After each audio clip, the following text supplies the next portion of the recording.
Okay, I'd like to begin with a few general remarks about Buddhism, or Theravada Buddhism, this particular school of Buddhism, the one in which I've trained and which I've studied to some extent. I'd like to start off with a general classification of religions, that it seems to me we can distinguish between the religions that originated in the Middle East and those that originated in India, and the religions that originated in the Middle East, Judaism, Christianity, Islam, the monotheistic religions can be classified as belief systems. They are religions in which faith plays the predominant role. And that being the case, in the West, we've tended to understand religion as to be primarily a matter of faith. And indeed, these religions are often referred to as the great faiths. And that being so, there's often the tendency to apply that same standard to the religions that grew up in India. I think it's that misapplication which leads to a lot of confusion or misunderstanding about the nature of Buddhism. The religions that grew up in India, speaking most particularly here about Buddhism, are not belief systems. I would characterize Buddhism as an education system. So this is the first distinction I'd like to make here between religion as belief system and religion as education system. If we try to look at Buddhism as a belief system and say, what do Buddhists believe in? Or Buddhists believe in reincarnation, and Buddhists believe that the world is suffering, and all these kind of things, then we're already well on the way to a complete misunderstanding of what Buddhism is all about. So the first step to understanding this is that it's a different kind of religion.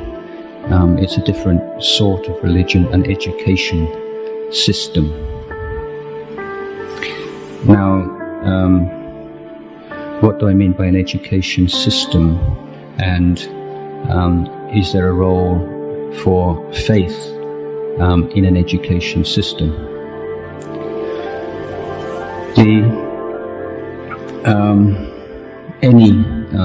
Any endeavor in life, whether it's considered a secular or a religious endeavor, is dependent on taking on certain beliefs.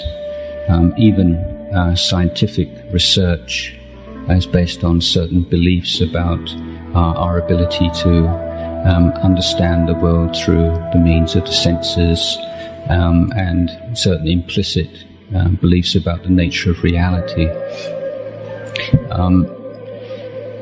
So it's a matter of making those beliefs conscious and understanding what belief is. So in Buddhism, we say it's an education system which incorporates faith or a certain kind of faith, but it's one that also insists on including the nature of faith within the range of those things to be studied. The word for faith used in the ancient Buddhist scriptures is sattha, and you'll find if you look in the suttas, the teachings of the Buddha, that wherever this word occurs, it's always accompanied by the word panya, or faith, or wisdom, as it's usually translated, or discernment. As I say, it's considered that any kind of belief which lacks that willingness to apply one's critical intelligence to is not Buddhist faith. And in Buddhism we make a clear distinction between faith and knowledge. To say faith applies when you haven't experienced something for yourself, and you can choose to believe that it's true or not. But however strongly you believe in something, that belief is not knowledge, at least as Buddhism understands the word knowledge. Now often, if somebody believes in something very strongly, believes in it so strongly that they have no doubts at all, they tend to confuse that strong faith with knowledge. They say, I know. And you say, what do you mean when you say, I know? You say, I believe. And so we get this kind of circular reasoning that I believe because it's true, and it's true because I believe it. And this is one of the basic foundations for a great deal of strife and conflict in the world, because if you think that something is true because you have no doubts in it, and you feel in your heart that it must be true, then you're inevitably going to have problems when you meet other people or other groups who have exactly the same intuitive certainty about something which you have dismissed as false. And a great deal of difficulties how you relate to somebody who is equally sure that they're right about something that you're sure is wrong. Classic responses to this dilemma are try to have nothing to do with those people and just mix with the people who have the same belief as you do, and you can constantly reinforce your faith. Or you can try and perhaps force people who have a different belief to you to change their beliefs and adopt yours. Or perhaps you can try methods of persuasion of one kind and another. But whatever method you choose, when you confuse faith with knowledge, you're always going to have a problem with us and them. And it's very difficult to transcend that, unless perhaps you answer it by saying, well, we both believe in the same things, we're just using different language, which is kind of the secular humanist way of dealing with this kind of problem. And Buddhism, anyway, says that believe whatever you want to believe, but don't believe your belief to be knowledge. Be humble and realize that whatever you believe, it's not necessarily so. And if all the members of all the different religions in the world had that kind of humility, probably the world would be a lot better place to live in than it is right now. But Buddhism says faith is important because it clarifies the mind. It enables you to make choices, a clear choice, and to follow a path clearly. And it gives you energy and effort. If you look at faith as a means of believing that something has value, then whatever you believe has value or gives meaning to your life, then you're going to commit yourself to that actually quite strongly. So the Buddha, the word Buddha is a title, and it's a title given to a human being who realizes the supreme, the highest thing that a human being can realize, and he does so without a teacher.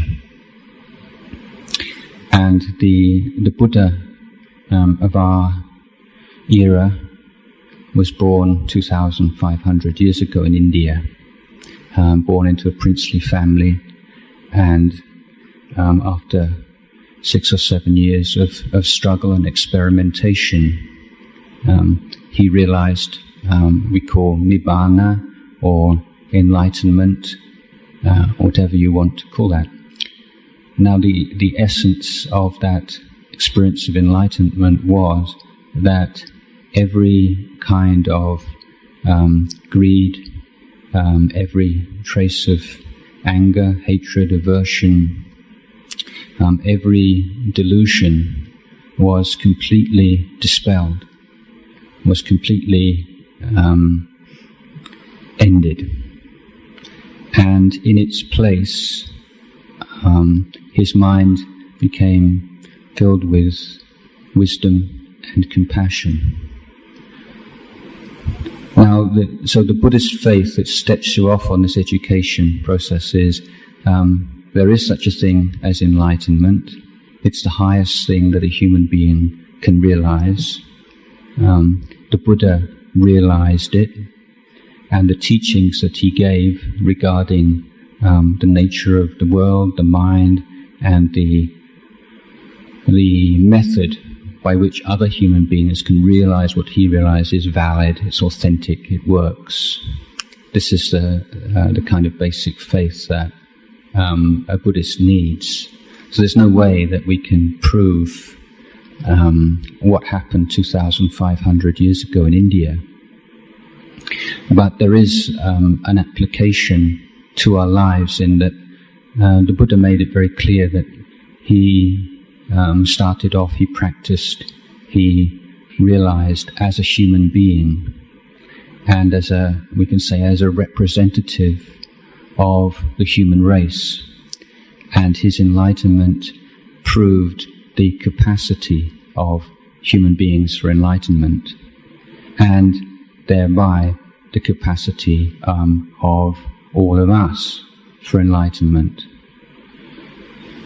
So if you read in the book that it says a Buddhist has faith in the Buddha's enlightenment, how that applies here and now is that it implies within it a belief in our own capacity for enlightenment. And the Buddha made very clear that that capacity for enlightenment is present both within men and women, and people of all races and backgrounds. So this is the faith that leads on to this educational process. Now, the education I'm talking about here means a training, a development, a cultivation of all aspects of our life. The way we behave, the way we relate to the world we live in, the people around us. It refers to a training of emotion and a training of our wisdom faculty and intelligence. So this all-round training, education, cultivation is referred to in a Pali word bhavana, which is usually translated into English as meditation. And it's somewhat unfortunate that translation has led to a very reductionist or narrow understanding of what the Buddhist education process is. And instead of meditation is a matter of sitting in a certain way with your eyes closed and concentrating on an object, or doing various insight techniques, or walking up and down and doing the same kind of thing. Certainly these are integral parts of Buddhist education, but they are not all of it by any means. And the Buddha is stressed that this education cannot be carried on in one particular area of our lives while neglecting the other areas. That the Buddha's teachings have to be applied in every part of our lives. So if we don't give a lot of thought to how we relate to our family members, the people at work, people around us, the society in which we live in, then in our daily life we'll be fostering the very qualities that in formal meditation practice, the sitting and the walking, we're trying to eradicate. So it's like walking one step forward and two steps backwards. So there's to me a harmony and an application to all parts of our daily life.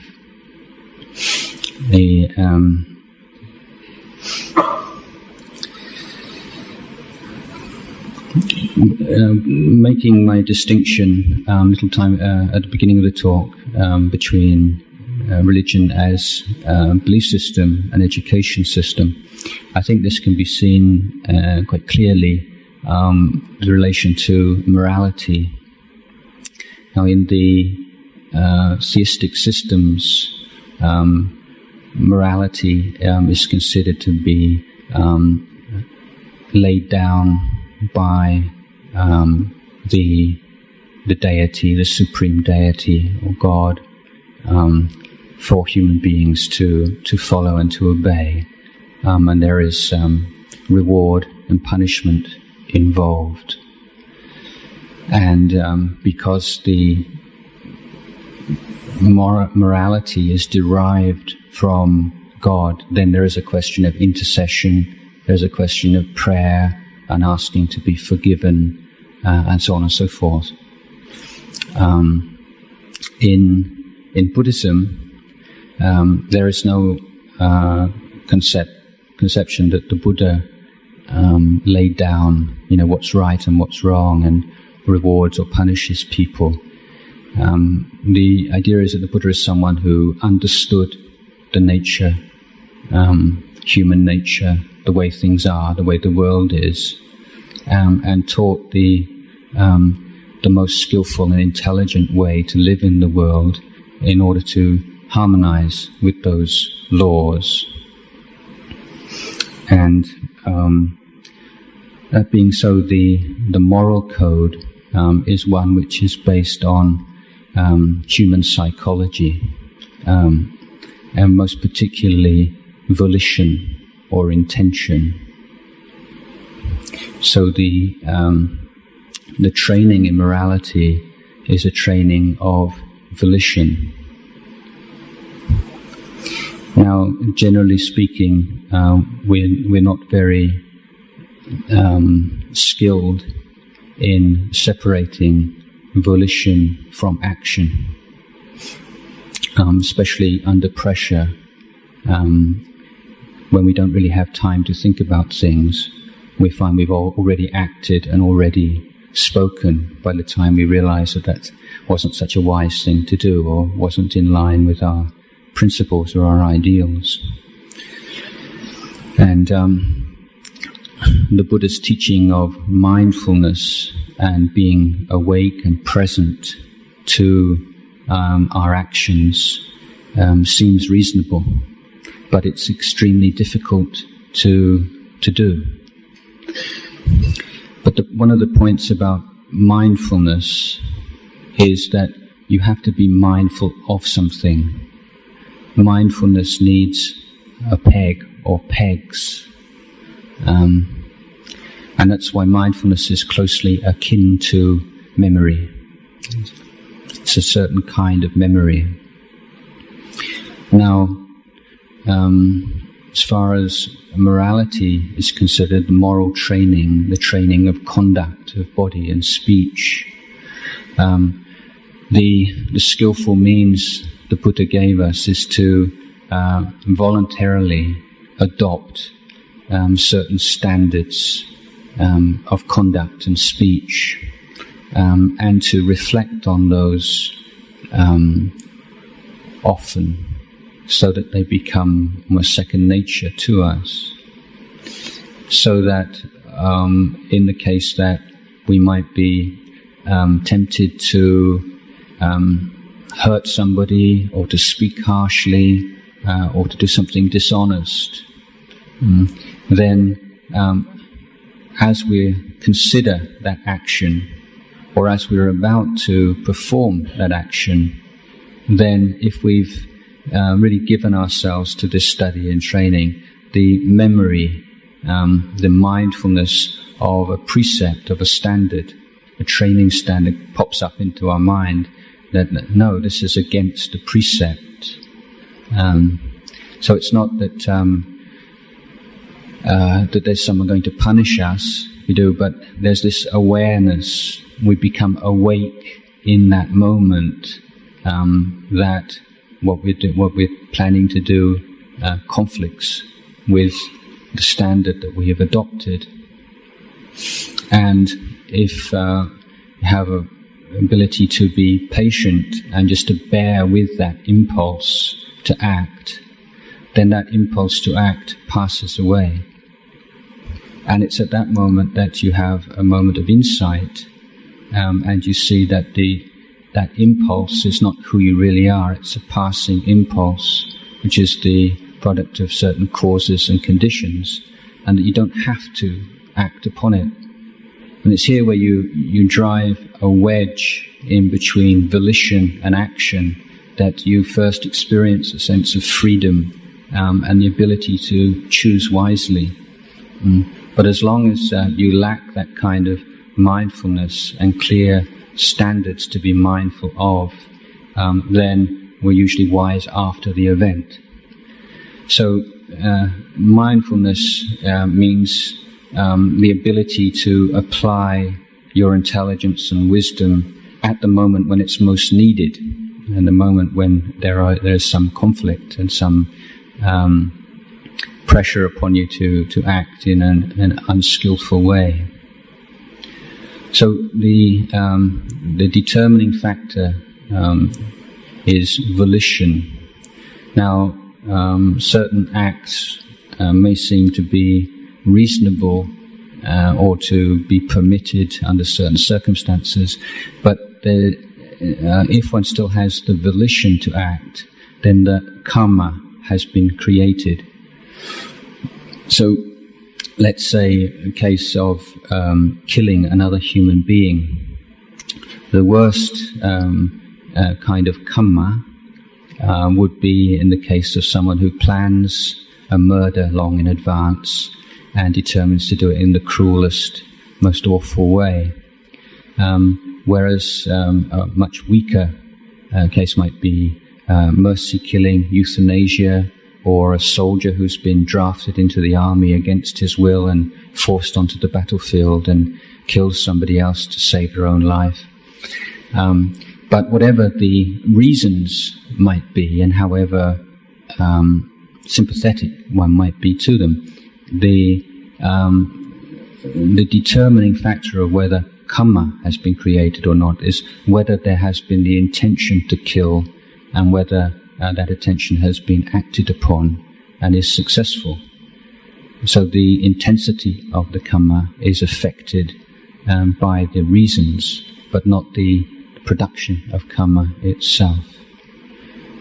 So on the question of karma, again, this is not something which is always so clear cut. One of the, or not so easily seen. Again, there is a certain necessity for faith or trust. Here, often you hear people who die a horrible death or have some bad experience, and they say, "Oh, it's because I did this when I was a child," or obviously that's just the result of that. But karma is far more complex than that, and is very rarely so clearly seen as you steal something from them, and then a few days later or a few years later someone steals something from you. It's far more complex than that, and certain aspects of the law of karma have to be taken on trust. But they can also be verified in certain areas. That's particularly the area in which you can verify karma is that every time you act upon a particular impulse, then that action becomes more likely in the future. You create habits. If you've never done, let's say, a particular unwholesome, unkind act, if you've never done it before, and you feel that it's wrong, shouldn't be done, then there is a certain taboo and a real resistance to performing that action. But let's say that you lose your mindfulness, or you're provoked, and then you do perform that act, then you'll notice that to perform that act a second time is much less difficult than the first time. And if you do it more than 2 or 3 times, it can become quite easy and could even become an habitual action. And this is a very good example of law of karma, where we create grooves in the mind, in particular ways of action, because there is so much going on in our life. A lot of times we're acting on automatic pilot. And people often say, I didn't really mean to do that. I'm sorry, I was tense, or I was rushed.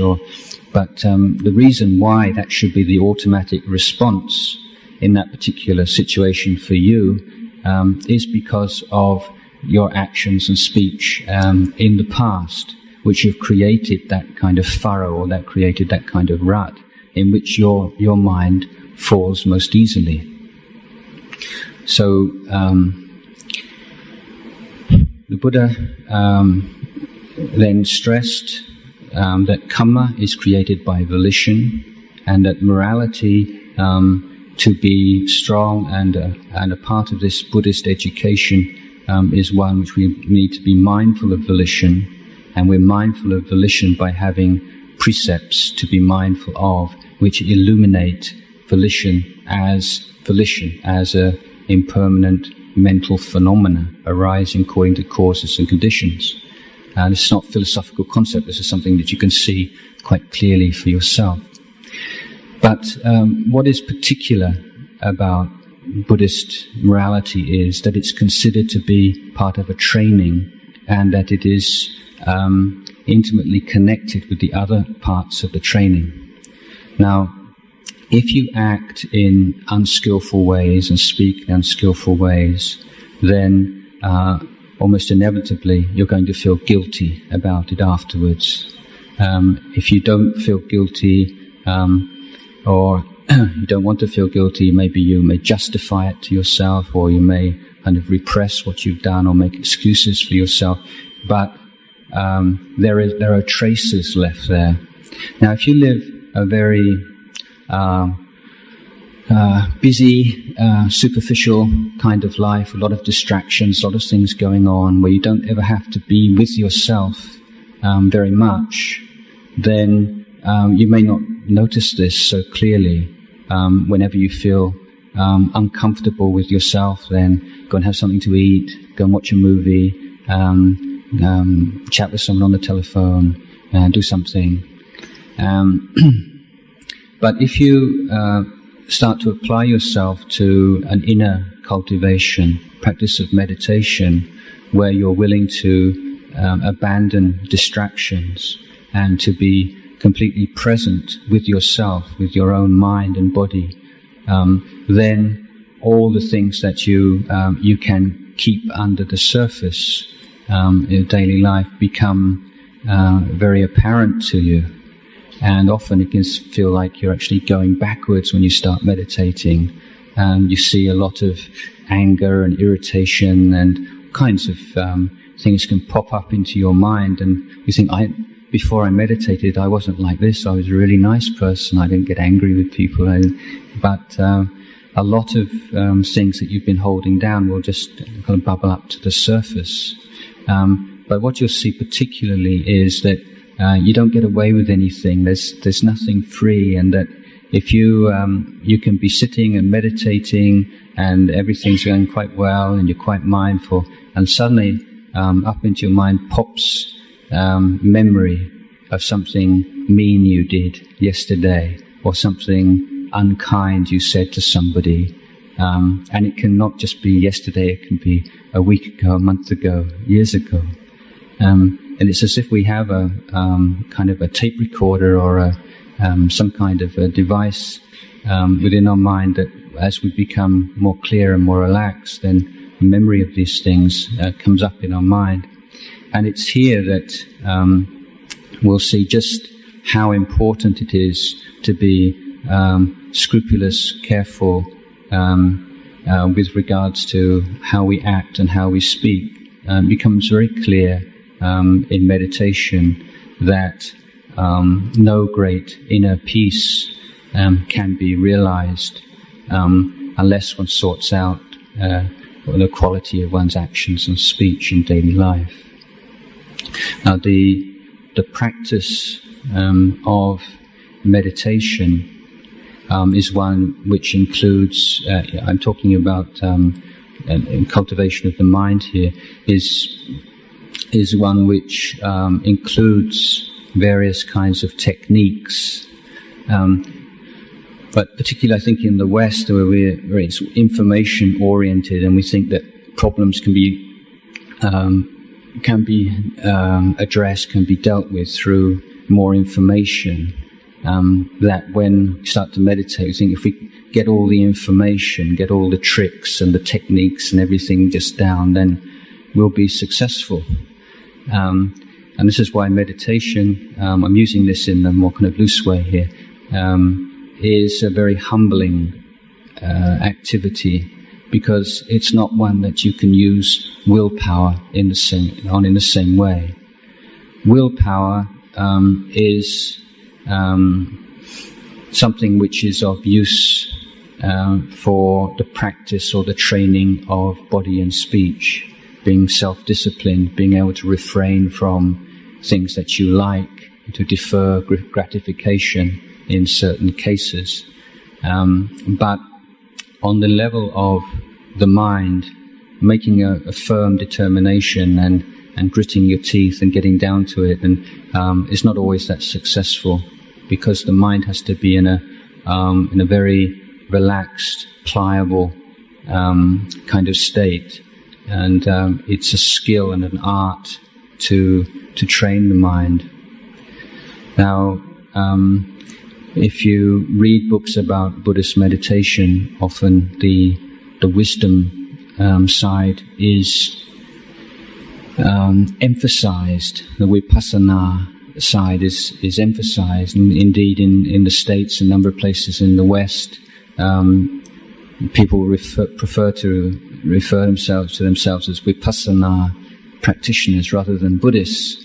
And there's identification with vipassana as kind of the heart of Buddhism, that which makes Buddhism unique, and so on. And this idea that vipassana is something separate from and higher than techniques to concentrate the mind. But an analogy here might be with worldly kind of education, and the distinction between IQ and EQ. It's considered that for success in education, generally IQ accounts for about 20% and EQ 80%. And if you, perhaps we may consider it, let me compare it to bullets. Let's say in the case that you're using a gun in a legitimate way, not to kill anybody. And wisdom, intelligence is like bullets, but EQ is like the gun. You can have lots of bullets and they can be very effective, but if you don't have a gun, or your guns doesn't work, it's not going to shoot anything. And if you have knowledge and understanding of anything, but you lack the emotional maturity to make use of it, then may well not be effective at all. And so in meditation there are two aspects. There's the aspect which deals in the emotional level, and there's the aspect which deals with the intellectual or cognitive level. So certain meditation techniques emphasize that which is seeking the emotional benefits and emotional maturity, whereas the so-called vipassana techniques are emphasizing the cognitive aspects. But these two are in reality inseparable. Now, one of the values of concentrating the mind, or being able to maintain awareness in the present moment, is that one, that you develop an ability to dwell in the present moment without either falling into drowsiness or without being carried away with thoughts and fantasies and imagination. So the ability to dwell awake, aware, but without mental gossip proliferation. It means being able to dwell still amongst things which are encouraging you to either like or dislike, and to attach to or to reject. And for the wisdom faculty to really achieve its aims of seeing nature reality as a direct experience, this is a most important precondition, that the mind is still and clear without moving towards the pleasant and moving away from the unpleasant. And this is one of the abilities which is conferred by steady mindfulness over a period of time, which results in a stillness which we call samadhi.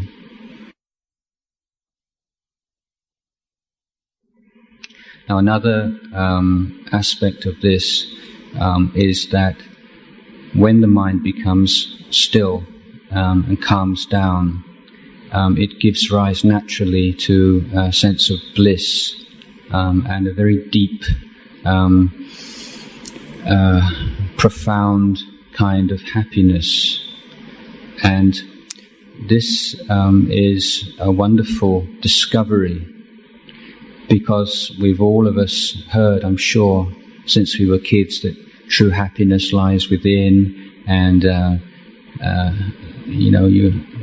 money doesn't solve all your problems and doesn't make you really happy, and all those kinds of sayings, and we pay lip service to them perhaps, but we don't really believe it, because we've never experienced this inner bliss ourselves, and we're of course wary of throwing away what happiness we do have, apparently, for something which we may never realize. Now, the ability to access this inner peace, inner bliss,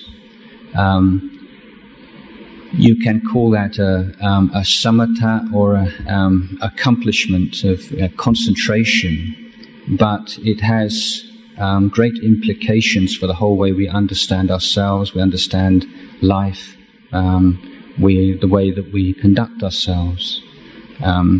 For one thing, it gives us, for the first time, a perspective on the usual kinds of sources of pleasure that we have in our lives, and gives us more willingness to weigh up the pros and cons, and to just to see whether all of the kinds of pleasure that we experience in our life are really worth it.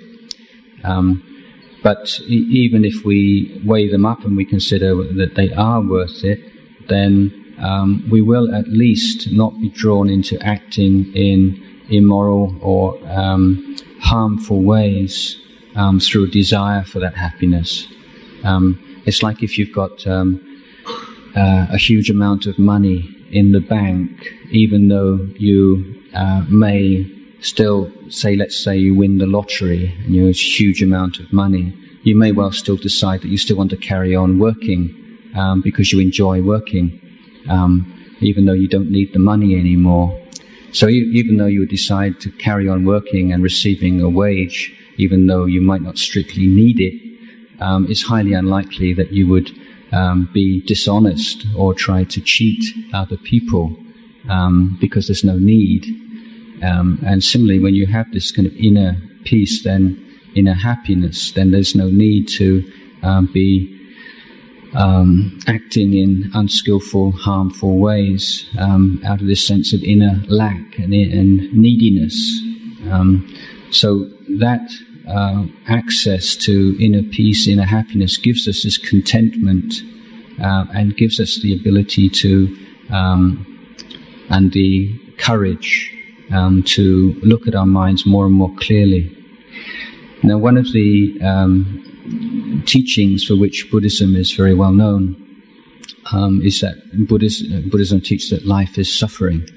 Again, this is a rather inaccurate translation and understanding.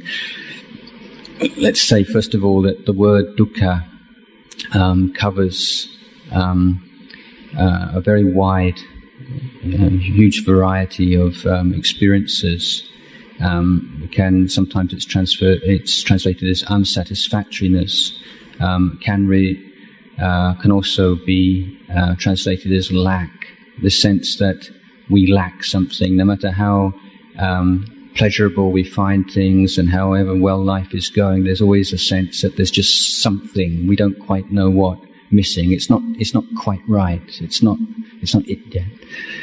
And so the Buddha says that everything except for nibbana is fundamentally insecure and fundamentally, or in the last resort, unsatisfactory. That there is a deep yearning in the mind for enlightenment, and that as long as the mind is unenlightened, then it will never be totally free of that sense of lack. Now, that sense of lack can vary from very subtle perception to very coarse kinds of physical and mental suffering. But that whole spectrum of experience, all non-enlightened experience, is summed up under this one word of dukkha. And it's for the comprehension and for the understanding of what dukkha means that this education is undertaken, because it's through understanding dukkha that one is free from it. And this is a very basic principle of Buddha's teaching, is that we only ever transcend something, we're only ever really free from something through thoroughly comprehending it, both intellectually, emotionally, and understanding it is a direct experience. Now, the first noble truth of dukkha, now this dukkha has a cause of ignorance and craving, and it has an end. It doesn't have to be like this. And there is a path towards its end, this path of training of body, speech and mind. Now, given that the most important concept or word there is dukkha, it has led to this understanding or perception of Buddhism looks on the world as suffering and is kind of pessimistic, without taking into account, of course, Buddhism says, well, the whole point of religious life is to go beyond that. It is possible, which is a much more optimistic view than is generally credited. But also, the Buddha taught very clearly that the only way that you can understand suffering and the only way that you can transcend suffering is when your mind is happy. So this is the path is a path of increasing happiness, and the culmination of this path of happiness is the complete penetration of the nature of suffering. Meditation is a path of happiness. It's teaching you more intelligent, more sustainable ways of experiencing happiness. Everybody wants to be happy, but very few people are very systematic and intelligent about the way they look for happiness. But the Buddha says that any kind of goodness, intelligent action will lead to a sense of inner buoyancy and inner well-being. And if that inner well-being is cultivated further, it gives rise to bliss and happiness, and the happy mind becomes concentrated, and the concentrated mind sees things as they truly are. So the Buddha made very clear that happiness and pleasure, when it's coming from blameless sources, is not only not to be avoided, but it's something definitely to be cultivated. So the happy mind is a strong mind. If you can see this just generally, if you're in a happy frame of mind and somebody comes to you with their problems, then you're very likely to be much more likely to be patient and to be able to listen to them well and to be able to help them however you can, than if yourself you're full of inner worries and doubts and anxieties, and you're so caught up in your own problems you have little time for anybody else's. And the ability to stay with something and to be able to look at it carefully and clearly means that the state of the mind and the emotional state of the mind is as important as the particular knowledge and information that you might have. So the path of meditation is one which depends on mindfulness, ability to be clear, awake, bright, here in the present moment, and to by that to experience or to investigate the nature of happiness and unhappiness, and to be and to experience for yourself that the extent to which you can abandon unwholesome thoughts of greed, hatred and delusion is the extent to which you yourself experience inner peace and happiness, and also you have that kind of resource to be able to help other people. So these are a few preliminary sort of reflections and thoughts about Buddhist teaching.